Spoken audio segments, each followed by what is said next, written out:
ब्रिटनच्या हवामान विभागानं प्रसिद्ध केलेल्या एका रिपोर्टमुळे भारतात चिंतेचे ढग निर्माण झालेत। आगामी एल निनो हा गेल्या 100 वर्षातील सर्व रेकॉर्ड तोडणार असा दावा रिपोर्टमध्ये करण्यात आला। या दरम्यान भयंकर हवामान बदल घडू शकतो, ज्यामुळे 2027 हे वर्ष जगातील आजवरचं सर्वाधिक उष्ण वर्ष नोंदवलं जाण्याची भीती व्यक्त होते। या महासंकटामुळे पॅसिफिक महासागराचं तापमान सामान्यपेक्षा थेट 3 अंश सेल्सिअसने वाढण्याचा अंदाज वर्तवला गेलाय, ज्याचा थेट आणि भीषण फटका भारताच्या मान्सूनवर आणि एकूण तापमानावर होणार आहे। हवामान तज्ञांच्या या इशाऱ्यानं केवळ भारतच नव्हे तर संपूर्ण जगाची झोप उडवली आहे। या संकटाचं स्वरूप, त्याची कारणं आणि भारतावरील त्याचे गंभीर परिणाम समजून घेणारा आजचा हा सविस्तर व्हिडिओ शेवटपर्यंत पहा। महत्त्वाचा विषय, एल निनो ही एक नैसर्गिक हवामान प्रक्रिया आहे, ज्यामध्ये पॅसिफिक महासागराच्या उष्णकटिबंधीय पूर्व भागातील समुद्राच्या पाण्याचं तापमान कमालीचं वाढतं। जेव्हा समुद्राचं पाणी गरम होतं तेव्हा त्याचा परिणाम जागतिक वायुदाब, वारे आणि पावसाच्या चक्रावर होतो। ब्रिटनच्या हवामान संस्थेचे मुख्य हवामान शास्त्रज्ञ ॲडम स्केप यांनी मीडियाला सांगितलंय की आम्ही गेल्या 100 वर्षातील सर्वात मोठ्या एल निनोचा सामना करत आहोत, ज्यात समुद्राचं तापमान 3 अंश सेल्सिअस पेक्षा जास्त वाढेल। आधुनिक हवामान नोंदीमध्ये हे अत्यंत दुर्मिळ आणि अभूतपूर्व आहे।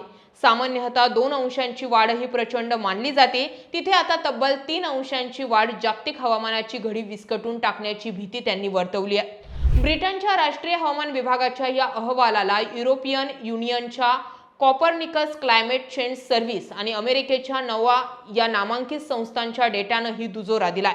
भारताच्या हवामान विभागानं देखील एल निनोमुळे मान्सूनवर आधीच नकारात्मक परिणाम सुरू झाल्याचं मान्य केलंय।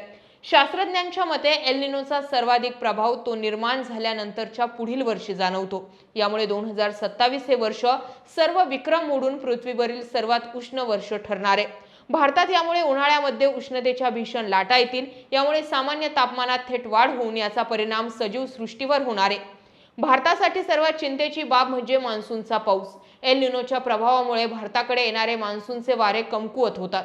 भारतीय हवामान विभागाच्या प्राथमिक अंदाजानुसार यंदा मान्सून दीर्घकालीन सरासरीच्या केवळ 90% राहण्याची शक्यता आहे, जो गेल्या 11 वर्षातील सर्वात कमी पाऊस असेल। ऑगस्ट आणि सप्टेंबर महिन्यात पाऊस कमालीचा रेंगाळण्याची किंवा कमी होण्याची चिन्हे आहेत।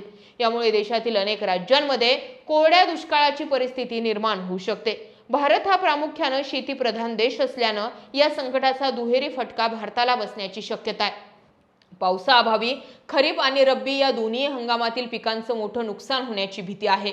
अन्नधान्य, कडधान्य आणि भाज्यांचे उत्पादन घटल्यास बाजारात अन्नधान्यांची टंचाई निर्माण होऊन महागाईत वाढ होण्याची शक्यता आहे। प्रचंड उष्णतेमुळे देशात विजेची मागणी रेकॉर्डब्रेक वाढेल। दुसरीकडे धरणांमधील पाणी कमी झाल्यामुळे जलविद्युत निर्मिती घटेल, ज्यामुळे देशापुढे मोठं ऊर्जा संकट निर्माण होऊ शकतं। इतिहास पाहिला तर एल निनोचा काळ नेहमीच विनाशकारी राहिलाय। शास्त्रज्ञांनी आगामी 2027च्या संकटांची तुलना भूतकाळातील काही महाभयंकर वर्षांशी केली आहे। 1877 ते 78चा महादुष्काळ, सुमारे 148 वर्षांपूर्वी आलेल्या महा एल निनोमुळे आशिया आणि आफ्रिका खंडात भीषण दुष्काळ पडला होता, ज्यामध्ये भारतात कोट्यावधी लोकांना भूकमारीने प्राण गमवावे लागले होते। 1997 ते 98 आणि 2015 ते 16चे संकट, नजीकच्या काळातील 97, 98 आणि 2015 ते 16 मध्ये सर्वात शक्तिशाली एल निनोची नोंद झाली होती। 2015-16च्या एल निनोनं जागतिक तापमानाचे सर्व रेकॉर्ड तोडले होते आणि भारतात तीव्र पाणी टंचाई निर्माण झाली होती। मात्र 2027 मधील संकट या दोन्ही वर्षांपेक्षा भयंकर असणार असल्याचा हवामान शास्त्रज्ञ दावा करतायत। हवामान बदलांमुळे पृथ्वीचं तापमान आधीच वाढले, त्यात आता या सुपर एल निनोची भर पडल्यामुळे 2027 मधील परिस्थिती अत्यंत आव्हानात्मक असणार आहे। भविष्यातील जल, वीज आणि अन्न संकट टाळण्यासाठी भारताला आतापासूनच पाणी साठवणूक, शेतीचे सुयोग्य नियोजन आणि ऊर्जा स्रोतांचे व्यवस्थापन करण्यासाठी युद्ध पातळीवर पावलं उचलणं गरजेचं आहे। आता या सगळ्यांमध्ये शेतकऱ्यांवरती सुद्धा दुहेरी संकट असणार आहे। आधी शेतमालाला भाव नाही आणि जो माल शेतामध्ये पिकवलाय आता त्याला पाणीही मिळतं की नाही असा प्रश्न आहे। त्यामुळे या विषयावर तुमचं काय मत आहे, तुम्ही आम्हाला कमेंट करून जरूर कळवा। जय महाराष्ट्र।